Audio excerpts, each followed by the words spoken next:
Hi friends, welcome back to Potti kitchen. ఈరోజు పొట్టి కిచెన్లో దొండకాయ పచ్చడిని ఎంతో టేస్టీగా చూపించబోతున్నానండి. ఇది ఇలాంటి టిఫిన్స్లోకైనా సరే, బాగారా రైస్లోకైనా, దేంట్లోకైనా సర్వ్ చేసుకొని తింటే సూపర్గా ఉంటుంది. చాలా సింపుల్గా, రాని వాళ్ళు కూడా, ఫస్ట్ టైం చేసేవాళ్ళు కూడా ఈజీగా చేసుకోవచ్చు. ఈ దొండకాయ పచ్చడిని ఇలా కనుక ఒకసారి ప్రిపేర్ చేసి తిన్నట్లయితే కడుపు నిండా కమ్మగా తినేయచ్చు. దీని రుచి చాలా బాగుంటుంది. సో దీన్ని ఎలా ప్రిపేర్ చేయాలనేది చూసేద్దాం. దీనికోసం 1 కప్ దొండకాయని ఇలా సన్నగా కట్ చేసి తీసుకున్నాను. ఇలా 1 కప్ దొండకాయలని కట్ చేసి తీసుకున్నాక పక్కన పెట్టేసుకొని స్టవ్ మీద ఒక కడాయి పెట్టుకొని 2 టేబుల్ స్పూన్ ఆయిల్ని యాడ్ చేసుకొని దీంట్లో 1 టేబుల్ స్పూన్ శనగపప్పుని యాడ్ చేసుకొని 1 టేబుల్ స్పూన్ మినపప్పుని యాడ్ చేసుకోవాలి. ఇలా యాడ్ చేసుకున్నాక 5-6 పచ్చిమిర్చిని కూడా యాడ్ చేసి తీసుకోవాలి. యాడ్ చేసి తీసుకున్నాక వీటిని చిటపటలాడేంత వరకు 1 మినిట్ ఫ్రై అయ్యాక దీంట్లోకి ముందుగా కట్ చేసి పెట్టుకున్న దొండకాయ ముక్కల్ని యాడ్ చేసుకోవాలి. ఇలా యాడ్ చేసుకొని అంతా ఒకసారి కలుపుకొని తీసుకోవాలి. ఇలా కలుపుకొని దొండకాయలు అనేది 2-3 మినిట్స్ పాటు బాగా మగ్గించుకొని తీసుకోవాలి. ఇలా మగ్గాక దీంట్లోకి 1 కప్ టమాటోని కట్ చేసి యాడ్ చేసుకోవాలి. 1 కప్ అంటే 2 లేదా 3 పండుటి టమాటోని కట్ చేసి యాడ్ చేసుకోండి. ఇలా యాడ్ చేసేసి అంతా ఒకసారి కలుపుకొని తీసుకున్నాక మనకి దొండకాయలు, టమాటా, పచ్చిమిర్చి అనేది బాగా దగ్గర పడేంత వరకు ఫ్రై చేసి తీసుకోవాలి. దీంట్లో కడాలతో సహా కొంచెం కొత్తిమీరని యాడ్ చేసుకోండి. 4 వెల్లుల్లి రెబ్బలు, 1/2 టీ స్పూన్ పసుపుని యాడ్ చేసుకోవాలి. ఇలా యాడ్ చేసేసుకొని అంతా ఒకసారి కలుపుకొని తీసుకోండి. ఇలా కలుపుకొని తీసుకున్నాక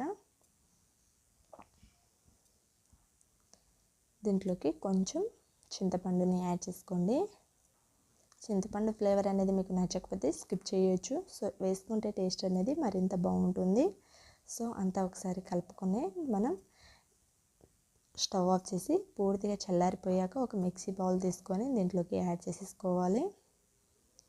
ఇలా కంప్లీట్గా యాడ్ చేసేసుకొని కొంచెం బరకగా లేదా మెత్తని పేస్ట్ అయినా మీకు కావాల్సిన షేప్లో గ్రైండ్ చేసి తీసుకోవాలి. దీంట్లో 1 టేబుల్ స్పూన్ జీలకర్ర, రుచికి తగ్గ సాల్ట్ని యాడ్ చేసుకోండి. నేనైతే 1 టేబుల్ స్పూన్ సాల్ట్ని యాడ్ చేశాను.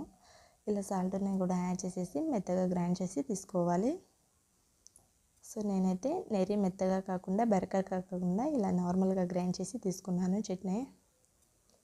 సో ఈ పచ్చడిని ఇలా గ్రైండ్ చేసి తీసుకున్నాక పక్కన పెట్టేసుకొని ఒక బౌల్ తీసుకొని బౌల్లోకి యాడ్ చేసేసుకోవాలి. ఇలా కంప్లీట్గా ఒక బౌల్లోకి యాడ్ చేసేసుకున్నాక యాడ్ చేసి పక్కన పెట్టేసుకొని స్టవ్ మీద పోపుని ప్రిపేర్ చేసుకుందాము. దీంట్లో 2 టేబుల్ స్పూన్ ఆయిల్ని తీసుకోండి.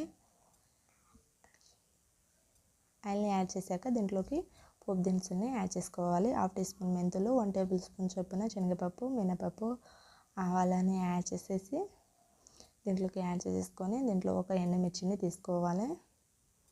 ఎండుమిర్చిని యాడ్ చేసేసుకొని దీంట్లో ఇలా సన్నగా కట్ చేసిన వెల్లుల్లి రెబ్బలు 1 లేదా 2 యాడ్ చేసుకొని దీంట్లో ఫ్రెష్గా ఉన్న కొంచెం కరివేపాకుని కూడా యాడ్ చేసుకోవాలి. ఇలా యాడ్ చేసేసుకొని దీన్ని చిటపటలాడేంత వరకు ఫ్రై చేసి తీసుకోవాలి. ఇలా ఫ్రై అయ్యాక స్టవ్ ఆఫ్ చేసుకొని ఈ పోపుని పచ్చడిలోకి యాడ్ చేసేసుకొని అంతా ఒకసారి కలిపేసుకొని తీసుకోవాలి. ఇలా కలుపుకొని మనం దేంట్లోకైనా సరే ఎంతో టేస్టీగా ఉండే రుచికరమైన దొండకాయ పచ్చడిని ఎలా ప్రిపేర్ చేయాలో చూసేసాం కదా ఫ్రెండ్స్. మనం ఇలా కనుక ఒకసారి ప్రిపేర్ చేసి తీసుకున్నట్లయితే మనం ఒక ముద్దకి 4 ముద్దలు ఎక్కువ తినాల్సిందే. అంత రుచి బాగుంటుంది, కమ్మగా కూడా ఉంటుంది. సో ఈ టేస్టీ రెసిపీని మీరు ఒకసారి డెఫినెట్గా ట్రై చేయండి. ట్రై చేశాక మీకు ఎలా కుదిరిందో నాతో కామెంట్ సెక్షన్లో షేర్ చేయడం మాత్రం మర్చిపోకండి. వీడియో నచ్చితే ఒక లైక్ చేసి మీ ఫ్రెండ్స్కి, రిలేటివ్స్కి షేర్ చేయండి. మరిన్ని రెసిపీస్ కోసం ఛానల్ని సబ్స్క్రైబ్ చేసుకోండి. Thank you for watching.